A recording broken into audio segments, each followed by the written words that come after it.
me. Don't worry. Sorry to grab you like that. I was afraid you'd miss the alley. There are guards up ahead that way, so we have to keep our heads down and stay quiet. No, it's nothing like that. Well, it's sort of like that, but we're not hurting anyone. The area is restricted because of the data that they're storing inside the building, but I don't want to go in. I just want to take you to the top.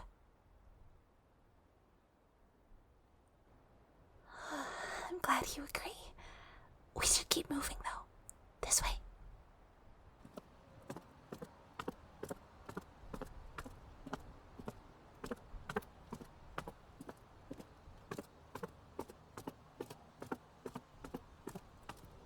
Wait.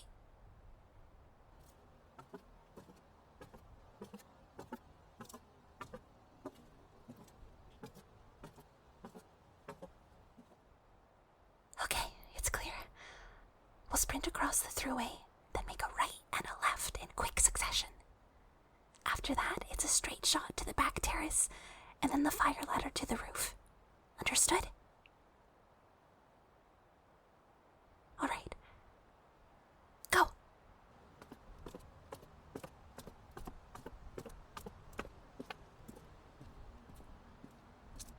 Here! You go first. I'll be right behind you.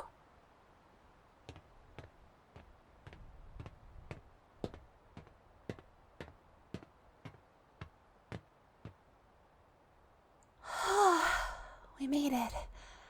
Nicely done. I guess I shouldn't be surprised you're quick and light on your feet, though.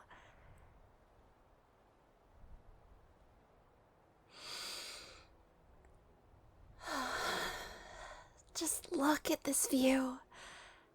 This is the highest rooftop in the whole city. You can see it all from up here, and they never even check it. Once you get up here, you could spend the whole night just staring up at the stars. Oh, yes. I wanted a chance to talk to you. I know you've crossed paths with Kafka and Silverwolf a few times on your journey, but it still is rare to run into people you know in the vast expanse of the universe.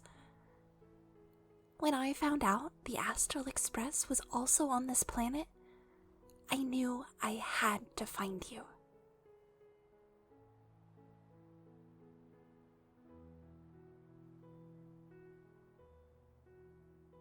Nothing serious, just a catch-up. How are you? How have you been since we last saw each other?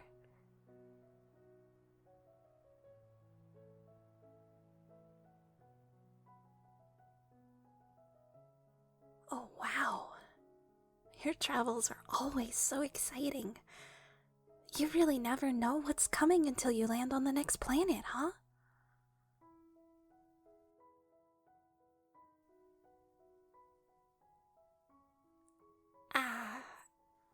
I can't tell you why I touched down here. I'm sorry. But I promise it doesn't have anything to do with the Astral Express this time. You don't need to worry about us interfering with your plans. Like I said, we didn't even know you were going to be here. Or at least, none of our scripts said we'd be seeing you.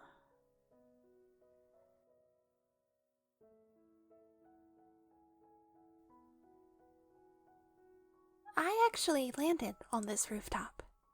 You can see the little scuff there from where I touched down. I don't think it's too noticeable, though. I'm always careful entering civilian spaces. But even though I came down from the sky, as soon as I realized what kind of view this place had, all I wanted to do was look up.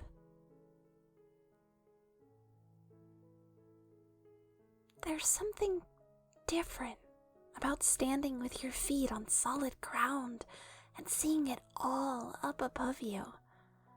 I can't explain it. That's why I wanted to bring you up here and show it to you, so you could see it firsthand.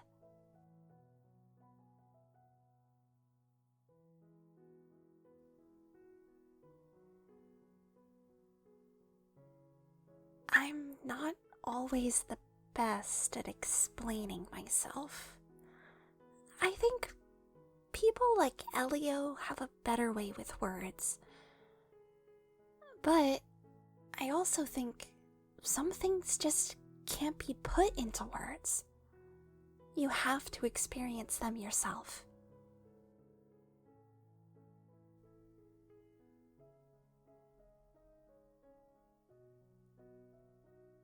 I knew you'd understand.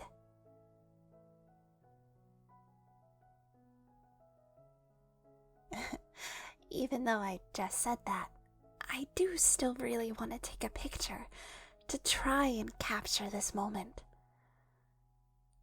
I know there's no way for a camera to capture the feeling of this moment, but I like having that tangible piece of a special memory.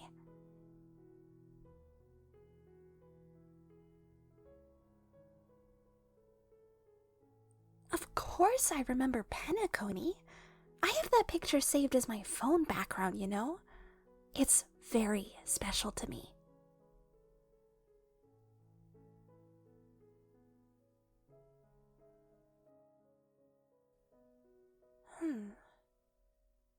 Is it a habit? Or a tradition? You said your friend March 7th loves capturing photo memories everywhere you go, right?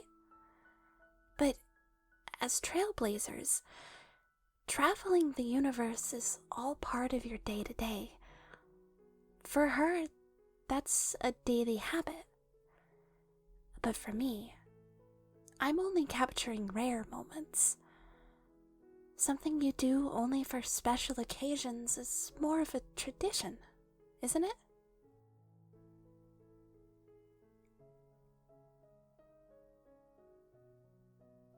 I like the feeling of making something all my own. Something that belongs to me, and yet it can unite us both. Something that wouldn't exist without me, but will maybe outlive me.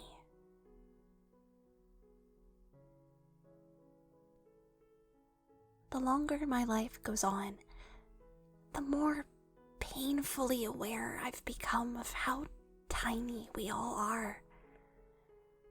No matter what species or race you are, no matter how powerful or how long your lifespan, there's always something infinitely longer.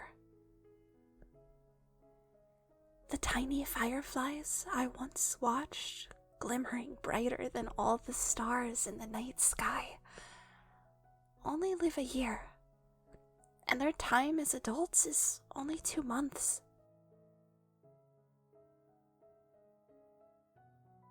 Entropy loss syndrome ensures my life will be but a fraction of the average human's.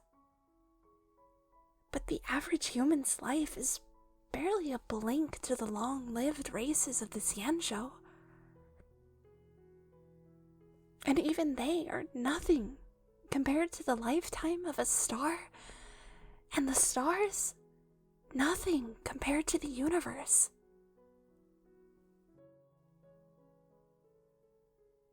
But we're still standing here, staring up at them in awe, aren't we? When I lay on the ground, my last memories of my home planet, staring up at the fireflies, those tiny, fleeting little lives made an impression exponentially longer than any of their individual lifespans. Even if it weren't for the swarm, they would have all died by now. But I still feel their impact. these stars are the same. We have no way of knowing as we look out at the stunning lights above us how many of those stars are still burning. When a star dies out, everyone in its wake will know within the hour. But their light travels so much farther than that. All those distant stars could have died years ago, and we would still see their glow. We take them for granted, and then one day they'll finally fade away in silence, distant and impersonal as strangers. And yet, each one leaves us with a feeling of awe.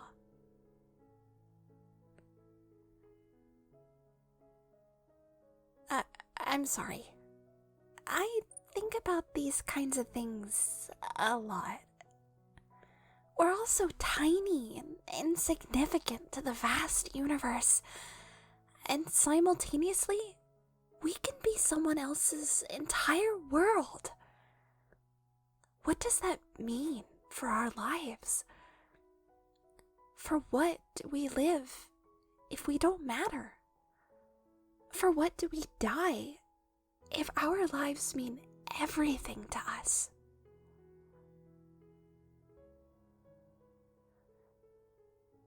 I've asked myself those questions over and over, but I think I finally found a way to seek the answer.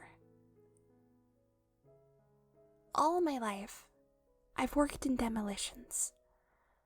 Great big balls of fire were my day-to-day, and they never struck me with the same awe as staring up at the stars above. Because my explosions felt accessible, ordinary, but the stars seemed so alien. There isn't anything about them that would make them inherently different from my flames. I made them different by assigning my own meanings to them. I created meaning where there wasn't any before. Life must be the same. Every little piece of it. To everyone else in this city, even the guards patrolling down on the ground below us, this rooftop is just that. A flat bit of shelter keeping out the rain. But to you and I, now that I've started this little tradition of gazing out and taking photos, rooftops mean something so much more. Now they're a place of connection and a symbol of our friendship. And even after we've parted ways and you find yourself stepping out onto a rooftop galaxies away without even knowing where I am or what I'm doing, you'll still feel that meaning without me. That's what creating a tradition is to me. And I hope, my dream, is to do the same thing with my life.